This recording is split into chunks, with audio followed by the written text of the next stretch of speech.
Bonjour à toutes et à tous.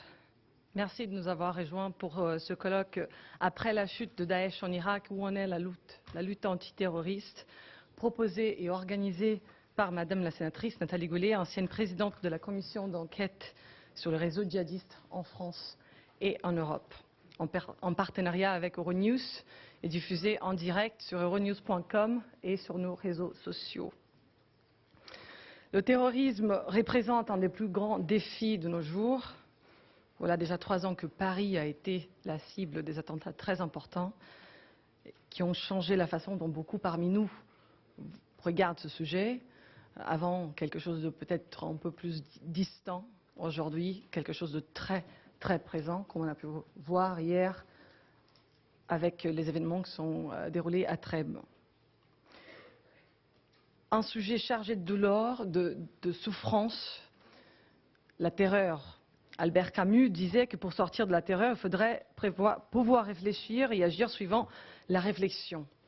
Mais la terreur, justement, n'est pas un climat favorable à la réflexion.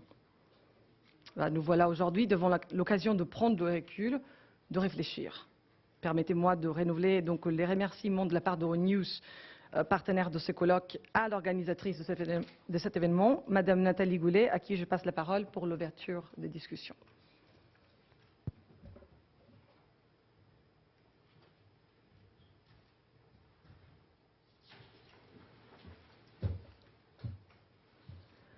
Vous m'entendez? Good morning, bonjour. Je vois que les casques de traduction, personne n'a pris les casques de traduction. Est-ce que quelqu'un peut bien amener des casques de traduction pour nos invités, s'il vous plaît? You have the translation devices, and I don't see anybody taking them, so I guess that's, Vous avez les casques de traduction à votre disposition, allez-y. Vous pouvez venir m'en apporter, s'il vous plaît? Give a hand.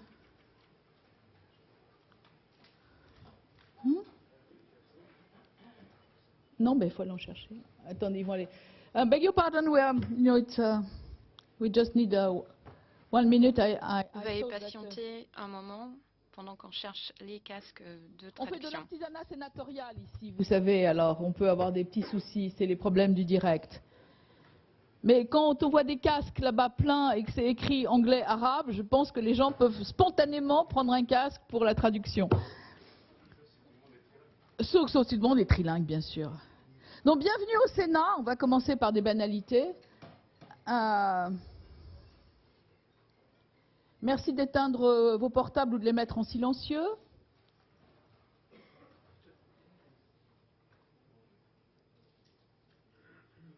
OK. Excellency, you have your devices, everything is working. Votre Excellence, vous avez vos appareils? Tout va bien? Oui, oui, merci. Mesdames, Messieurs, je suis Excellence, Messieurs les ambassadeurs, Mesdames, Messieurs les élus, Madame Muriel Domenac en charge de cette mission de lutte contre la radicalisation. Merci, merci d'être venus aujourd'hui nombreux au Sénat. Ce colloque était prévu de longue date et je dois dire que c'est avec beaucoup d'émotion que je l'ouvre maintenant, compte tenu de ce qui s'est passé hier, bien sûr. Et avant de commencer mon introduction, je vais vous demander, s'il vous plaît, de vous lever pour 1 minute de silence pour les victimes d'hier, et notamment Arnaud Beltrame, ainsi que l'ensemble des victimes du terrorisme partout dans le monde. Je crois que ce colloque aujourd'hui leur doit bien cette minute de silence. Je vous remercie de bien vouloir la respecter.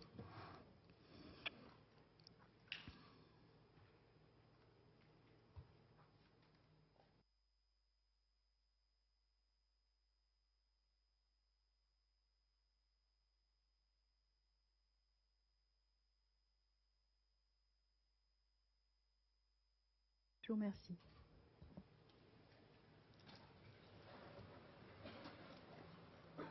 Hier matin, personne ne connaissait le nom de Arnaud Beltrame. Aujourd'hui, il est devenu le héros d'une France solidaire, d'une France courageuse, d'une France qui s'engage, et aussi de ce que sont nos forces de police et de gendarmerie, c'est-à-dire qui assurent notre défense et notre sécurité. Comme je vous le disais tout à l'heure, ce colloque était prévu de longue date. Nous allons avoir une première table ronde avec Nathalie Griesbeck, que je remercie, qui a un emploi du temps terriblement chargé, et ce qui se passe aujourd'hui ne va pas l'alléger, puisqu'elle est présidente de la commission qui s'occupe du terrorisme au Parlement européen. Puis nous aurons Eric Mas, qui... je me suis trompée de poste. Cédric Mas, qui pourra nous parler aussi du discours djihadiste. Ensuite, le président Brizard, qu'on ne présente plus, pour lequel je me trompe systématiquement de prénom, donc vous remarquerez que je l'ai soigneusement évité. Jean-Charles, voilà, c'est fait.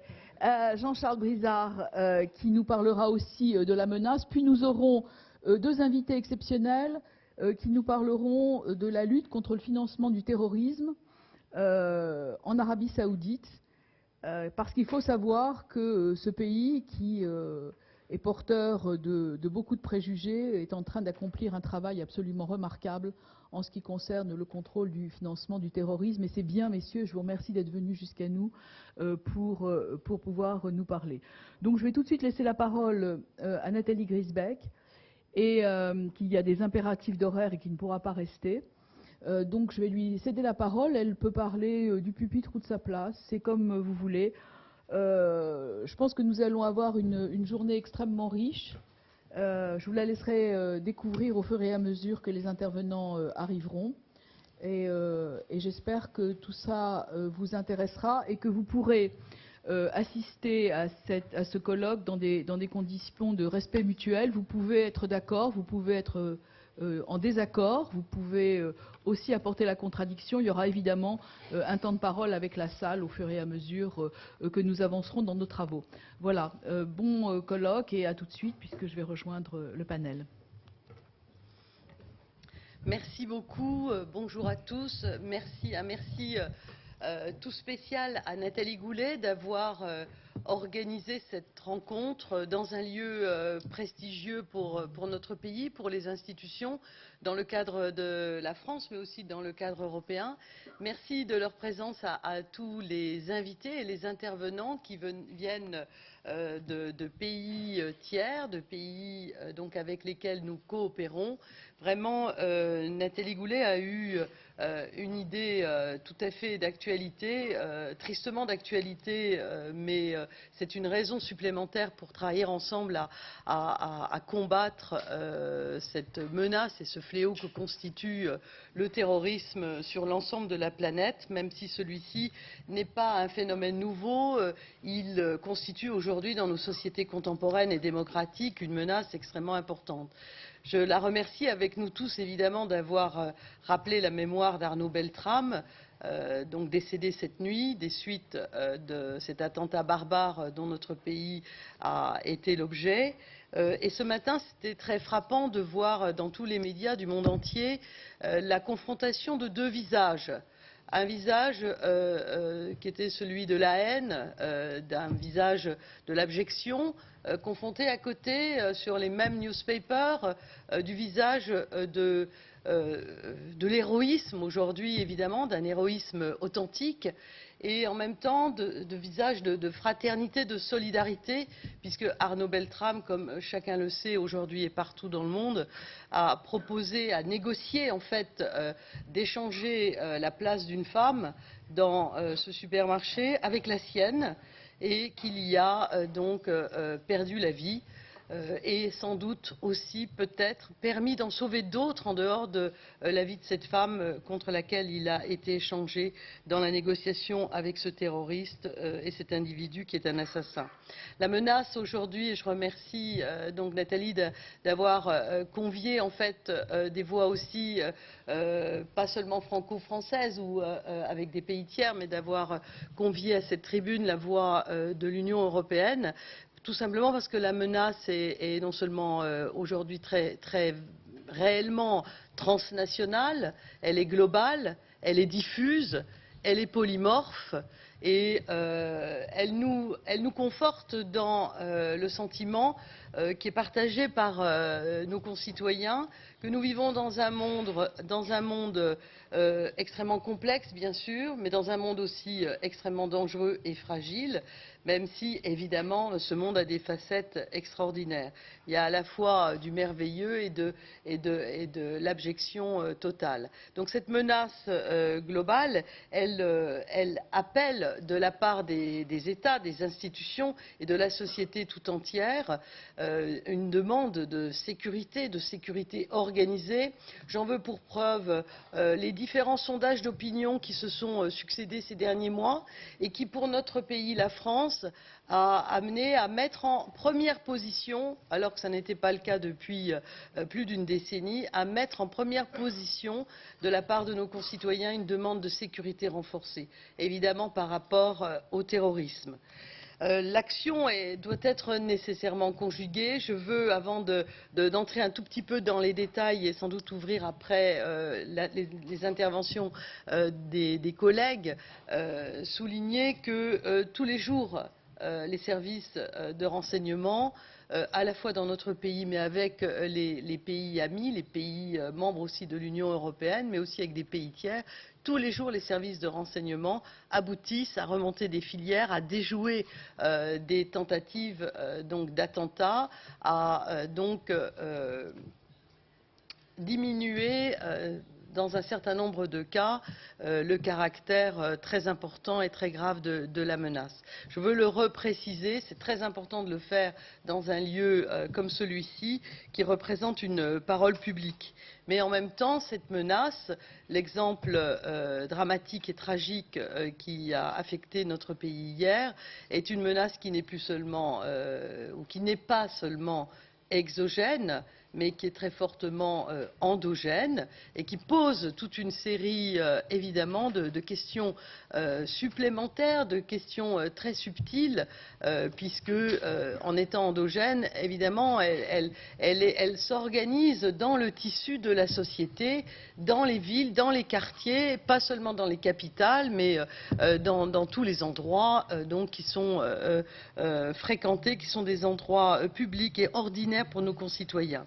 Alors, que faire en Europe? Évidemment, la première des réponses, c'est d'imaginer de conjuguer nos efforts, de partager nos informations, de créer des outils avec des normes minimales et de tenir compte des expériences réussies comme donc des pratiques qui peuvent permettre d'aboutir à renforcer le partage des compétences. Alors, dans ce débat, sans entrer trop longuement sur le sujet, la compétence de sécurité appartient donc aux fonctions régaliennes des États membres, mais le traité de l'Union européenne prévoit que dans l'espace de sécurité, de liberté et de justice, qui est celui dans lequel se meuvent le demi-milliard de citoyens que nous sommes, il y a donc des compétences partagées entre les États membres et le niveau européen. Bien sûr, il y a une nécessité de le faire, mais ensuite il faut voir comment répondre à cette menace globale et cette demande de sécurité des États, où les États membres sont en première ligne en termes de sécurité intérieure. Donc même si les compétences sont partagées, tout en soulignant bien sûr que si je reprends l'exemple de cet individu qui a commis cet attentat hier et cette nécessité d'avoir un maillage territorial serré, on est contraint évidemment dans chaque situation d'attentat à examiner les parcours de ces individus, les signes. Cet individu d'hier était fiché S, mais comme vous le savez sans doute aussi, il a été donc une première fois arrêté pour violence en 2010, puis pour possession d'armes, puis en 2014 ou 2015, la date m'échappe mais elle est très proche, pour trafic de stupéfiants. et enfin encore une dernière fois avec une peine d'emprisonnement pour détention d'armes. Tous ces éléments appellent évidemment au plan à la fois de notre pays mais au plan européen aussi à travailler la réponse pénale, la réponse en termes de normes minimales dans la poursuite pénale de ce type d'individus. Et peut-être, mais ce seront les spécialistes qui s'exprimeront là-dessus. Pour moi, en tant que député président de la commission de lutte contre le terrorisme au plan européen, ma mission consiste à essayer de faire travailler ensemble et partager les expériences. Donc, sans doute, à imaginer des modifications des procédures pénales et peut-être de travailler sur l'organisation du fichier. Le fichier qui recense les individus classés S dans notre pays est un fichier qui comprend 19 000 noms, 12 000 noms de fichiers S plus sensibles, mais on voit bien, et ils le diront sans doute, qu'il est impossible d'imaginer d'avoir des équipes de minimum 8 à 10 personnels de police pour suivre chaque individu de ces 12 000 noms. Je pense qu'à partir du problème, il y a un travail à faire sur le fichier. Quelqu'un comme cet individu d'hier, qui a été 4 fois donc poursuivi et soumis à des peines d'emprisonnement, constitue une menace plus importante que d'autres, même si dans son voisinage, à partir des témoignages que nous avons recueillis depuis hier, on s'aperçoit que le matin, il emmenait sa petite sœur à l'école et qu'il était capable, dans l'après-midi, de porter le panier de sa mère, qui était très souriante dans son quartier. Il faut sortir du monde des bisounours et réfléchir à l'éphéméride complet donc de ces personnes qui, de manière endogène, constituent en dehors de la menace exogène, de dangereux criminels pour notre collectivité et pour, évidemment, c'est à mes yeux, mais peut-être que ça sera contesté, la cible que constituent ces attaques terroristes, c'est-à-dire briser les valeurs qui sont celles de liberté et des démocraties contemporaines. Donc c'est une remarque donc préliminaire pour aborder à présent le rôle plus particulier de l'Union européenne. Et le point sur les sources de financement. Cette commission spéciale, elle a été créée à l'automne 2017. C'est une commission donc, qui rassemble évidemment différentes nationalités et qui cherche à travailler ensemble pour examiner les instruments existants, pour déterminer les bonnes pratiques, voire les déficiences, et pour travailler à l'efficacité d'une meilleure coopération, notamment en matière de lutte contre le blanchiment des capitaux et le financement du terrorisme. Parce que, je reviens sur cet individu d'hier, les 4 étapes que nous connaissons, même si on n'arrive pas, en tous les cas pour ma part, je n'ai pas réussi depuis hier à définir très clairement où il était né. Il semble qu'il soit né au Maroc et qu'il soit franco-marocain. On a tous les sons de cloche là-dessus. Ça pose aussi des questions par catégorie, évidemment, de défense de nos sociétés démocratiques par rapport à ce phénomène. Mais je veux ajouter là que derrière ces infractions et ces délits qu'il a commis, évidemment, il va de soi que la criminalité organisée est l'une des facettes du terrorisme aujourd'hui et des attentats terroristes. Les attentats terroristes utilisent exactement aujourd'hui les moyens qu'ils ont empruntés, qu'ils ont copiés, qu'ils ont pris sur le modèle de la criminalité organisée. Lutte traite des êtres humains, trafic de drogue, blanchiment d'argent et tutti quanti. Alors, au plan européen, pour lutter efficacement contre le terrorisme, évidemment, nous n'avons pas inventé la pierre philosophale en considérant que tarir les sources du financement des terroristes était l'un des éléments à mettre tout en haut de l'agenda. Là aussi, donc, l'Union européenne souhaite limiter le recours le plus possible aux mouvements illicites d'argent, au blanchiment de capitaux, ce qui s'inscrit dans les objectifs de renforcer la sécurité telle qu'elle est exprimée par nos concitoyens. En février 2016, la Commission a proposé un plan d'action destiné à renforcer la lutte contre le financement du terrorisme, qui s'articule d'ailleurs autour de deux grands axes principaux: traquer les terroristes en surveillant les mouvements financiers et en empêchant de transférer des fonds ou d'autres avoirs, et puis déstabiliser, c'est-à-dire briser le fonctionnement en déstabilisant les sources de revenus qui sont utilisées par les organisations terroristes, en s'attaquant à leur capacité à lever des fonds via la lutte contre le trafic illicite, le trafic aussi des biens culturels, qui est une des dimensions qui est prise en compte aujourd'hui au plan de la législation communautaire. Alors, un paquet financement de criminalité dans le jargon de l'Union européenne, on a appelé ça un paquet pour respecter les engagements tels qu'ils ont été pris dans le plan d'action pour renforcer la capacité de l'Union à combattre ensemble et surtout de manière efficace et cohérente ce type de criminalité organisée. Alors d'abord en érigeant le blanchiment de capitaux en infraction pénale. Deuxièmement, en soumettant les mouvements de capitaux importants à des contrôles beaucoup plus serrés et beaucoup plus stricts. Et enfin, en gelant les avoirs et en confisquant les avoirs des biens du crime. Alors, blanchiment de capitaux, pour mémoire, et à la louche, mais c'est déjà extrêmement important, on considère que le produit de l'ensemble des activités criminelles dans le monde est estimé à 2000 milliards de dollars en 2010, c'est-à-dire 3,6% du PIB mondial. Ça ne se trouve pas sous le pied d'un cheval. Ce sont des sommes absolument astronomiques brassées par les organismes terroristes. Et donc, il est très important de travailler ensemble à empêcher les criminels de planifier leurs activités illégales avec ces moyens. Première directive en 1991. Et en 2005, nouvelle directive anti-blanchiment qui est relative à la prévention et à l'utilisation du système financier en étendant les recommandations au financement du terrorisme à partir des nouveaux standards des GAFI.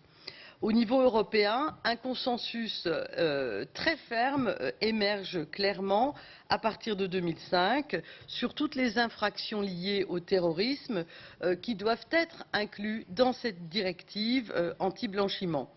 En outre, on demande à tous les États membres de mettre en place une cellule de renseignement financier qu'on appelle le CRF pour combattre le blanchiment de capitaux et le financement du terrorisme.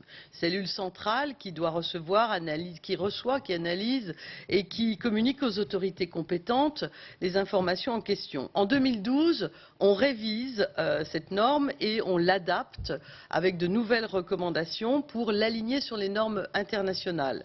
L'Union engage là aussi ces adaptations à travers la 4e directive anti-blanchiment adoptée en mai 2015, avec une date de transposition qui a été close en juin 2017.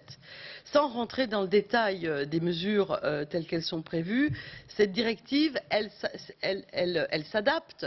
Elle propose un outil qui est plus complexe à utiliser, qui consiste à demander aux États membres d'évaluer le risque.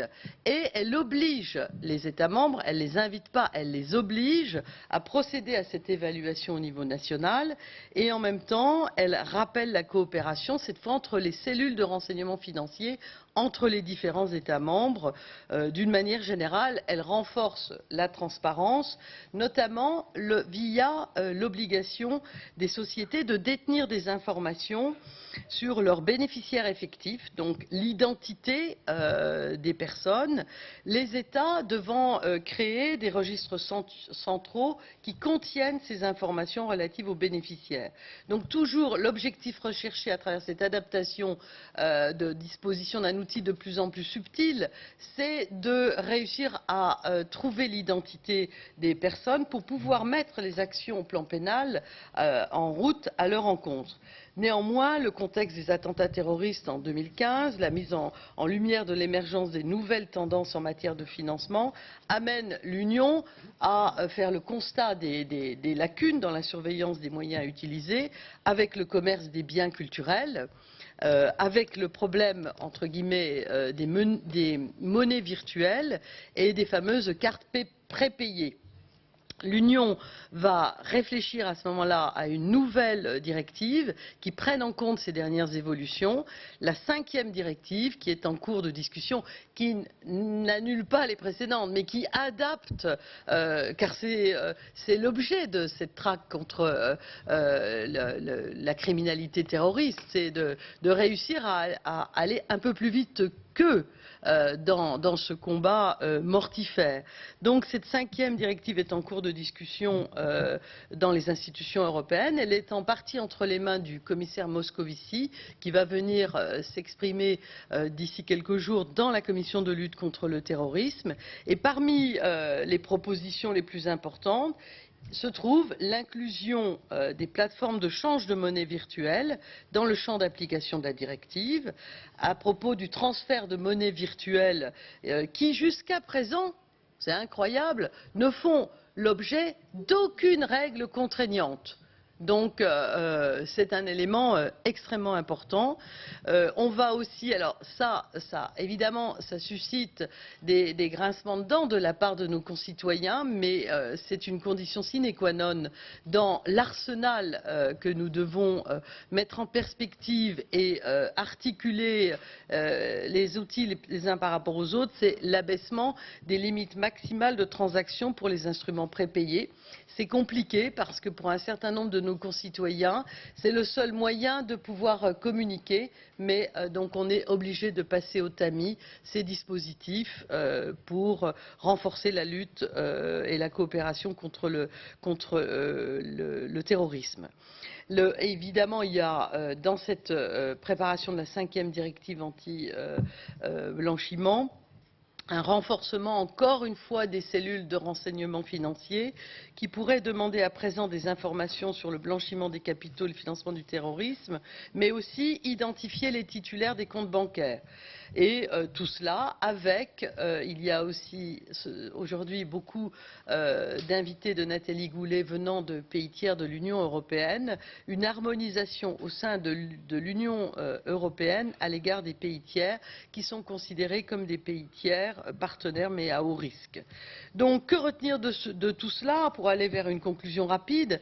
Que la transparence, la coopération, l'échange d'informations seront constitue l'un des moyens efficaces pour contrer le blanchiment de capitaux qui nuit à nos sociétés, à nos infrastructures, à notre service public et qui porte atteinte aux valeurs fondamentales qui sont les piliers de notre société européenne.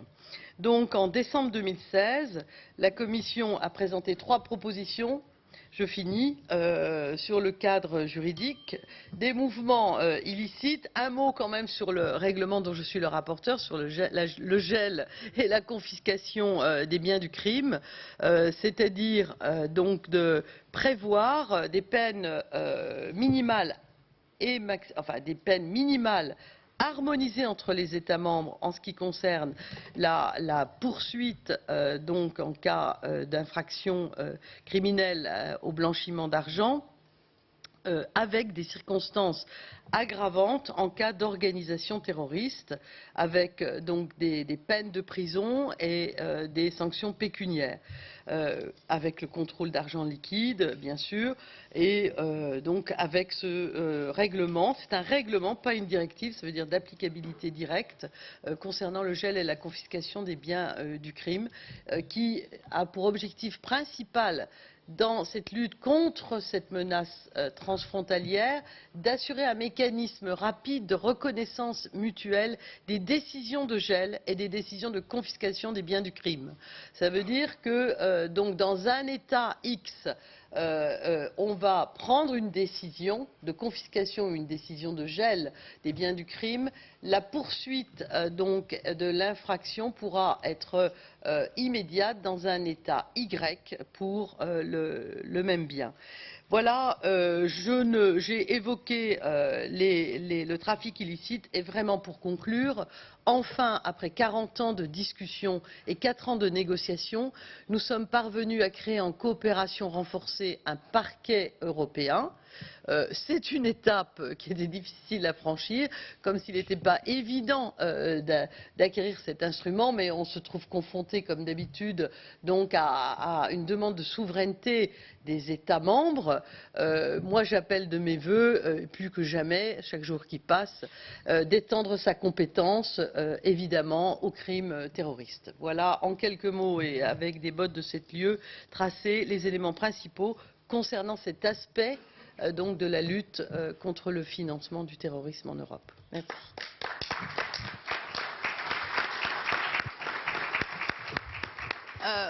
Merci Nathalie Griesbeck d'avoir fait si court, c'est tellement compliqué. On passe aussi sur la diminution, voire la fin des billets de 500 € qu'on appelle le Ben Laden, qui a aussi créé beaucoup d'émoi.